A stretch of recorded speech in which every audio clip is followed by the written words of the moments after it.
So we only have 18 Promethium left, so I'm going to go ahead and start some more in the advanced constructor for us. We'll do another, sure, we'll do 20, why not? It's fine. And let's grab this oxygen, because I'm sure this needs a little bit. Yeah, get that all topped off. And I believe the ship was pretty low as well. Yeah, it's down to 29%, so there we go. Get that all filled up. Awesome. And that's kind of all we really needed. We didn't need all that much. I mean, 2 bottles did us right, so we will... we'll keep a couple on us. That way if we have to trash them, it won't feel so bad. But yeah, we'll do that. This is... Okay, cool. So we've kind of done what I wanted as far as setting up that little mining outpost. But let's take a look at the blueprint, actually. I know I said I was going to show you. So I've made 4 blueprints. I started a little creative mode game on the side so I could play around with some ship designs. And I came up with FastGat T2, which is... it uses the same tier thrusters that I have on this vehicle currently. So it uses the medium 2 or the thruster M2 or whatever it's called as its engines, and it has 1 in each direction. And then it only has 1 Gatling gun, I believe, and that keeps it just at T2. If you upgrade it to T3, you can put on more advanced weapons, kind of like we have over here.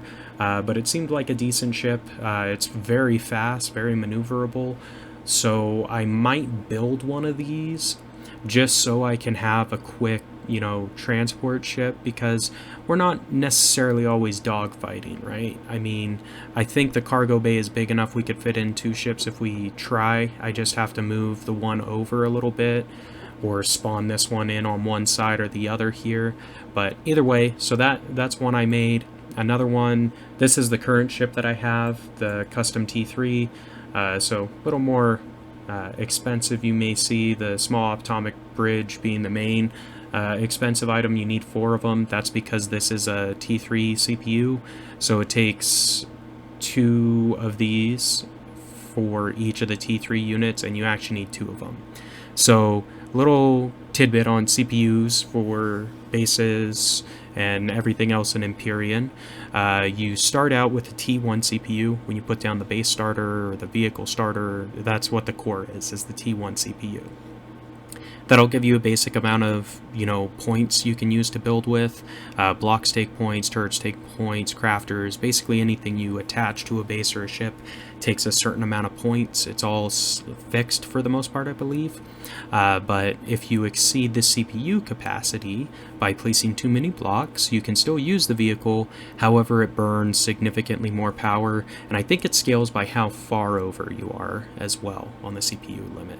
But the way to get around that is you build CPU extenders. So you have the T2, which you only need 1 of to expand to T2. You build 1 block, put it down. I believe it like doubles the initial capacity, something like that. I don't know, it maybe is different. Then if you push the limits of the T2, you go to T3. This one will actually take 2 of the T3 extenders, have to be placed on the vehicle, the building, whatever, in order for it to work. So you place those 2 down. If you push the limit on that, you can go to T4, which is our XXL T4 lasers. So this is a giant ship. Like, it has the XXL engines, and there's 1 in each direction. Those are like 3 by 13 by 3 or something like that. I forget what the exact dimensions are, but they're huge. Like, it's a giant ship, and then it has all the other stuff on top of it. So it's got a cockpit, crafter, cargo boxes, weapons, all that stuff. So pretty expensive, as you can see. It's a T4 ship, so T4 actually takes 4 of the T4 extenders, which you have to unlock and build, whatever, and each of those take atomic bridges and matrices. So this is a pretty expensive ship too. It is very fast, very maneuverable. It has really good weapons on it, so I mean, It wouldn't be bad. It won't fit in this hangar and be able to fit out the door is the only problem with it, just because the engines are so big. So we probably won't build this, but it's an option. I built it in creative. Then finally, this is our mining outpost base. Went ahead and made that template as well, just in case you guys want it. I'll share it perhaps. But as you can see, pretty inexpensive. I mean, it takes under 10 minutes to build, so that's awesome. It's a T1 CPU, so you don't have to worry about getting enough stuff to build a CPU extender, so that's awesome. Stone dust 186, that's pretty easy to get. Less than 100 copper, less than 100 neodymium. I mean, 76 70, 67 cobalt, 58 terrestrium, 58 zirconium, 54 iron, 53 silicon, 42 carbon substrate, and 33 sathium, and you've got yourself a mining outpost minus the auto miner. You do still have to build the auto miner on top of all of this. I'm almost certain, I don't believe the auto miner is actually attached to the base, otherwise you would have to use cargo boxes, and that's not the case. So guys, that's just a little look at you know, auto miners in general. I know or at least I've been interested in setting one up because I've never done it before. So that is how I would set up an auto miner base if I was going to do it. In all honesty, you know, with the drill here, I can mine out a medium to large deposit in under 10 minutes. So really, the hour for maybe 300 ore that I'm getting when I put down a T3 auto miner, not great. The only benefit to doing it that way is it generates without me having to spend time mining, which is nice. And I don't know how far the wireless connections go. We're going to look at that eventually too. I still have to play around with it a little bit first so I know what I'm talking about for you guys, but we might be able to wireless that base into our capital vessel, perhaps. I don't know if that's how it works. We'll see. We'll find out eventually. I'll make an episode for it later. Anyway, by not depleting the resources using the auto miners, which is how my settings are set. Yours may not be that way.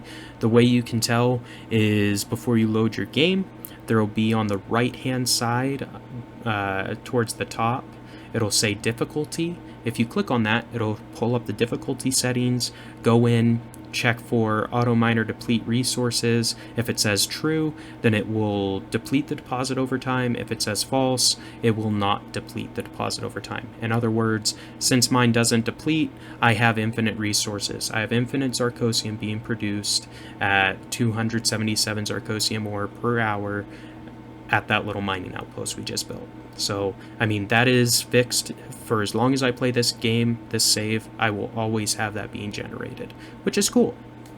Zirconium's not necessarily easy to get to. It's typically on pretty hostile planets. Same with the terrestrium, that's why I'm going to set one of those up as well. I'll probably try...